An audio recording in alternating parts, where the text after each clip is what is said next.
Once upon a time, there was a wise teacher named Master Li, and he had a curious student named Mia. Mia asked, "How do you find happiness and success?" Master Li handed Mia a basket and took her to an apple tree. "Mia, fill this basket with apples," he said. Mia worked hard, climbing the tree and filling the basket. When it was full, she felt proud and happy.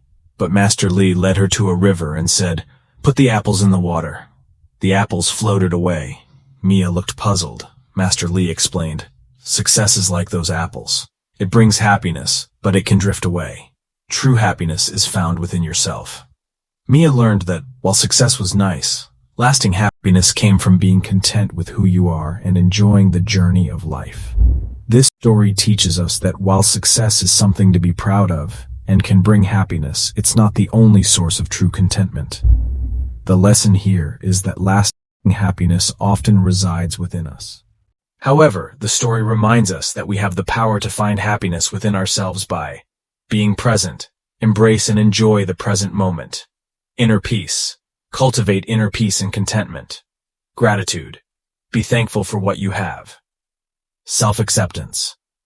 Accept and love yourself for who you are. Enjoying the process. Understand that success is a process, where much of life's fulfillment is found.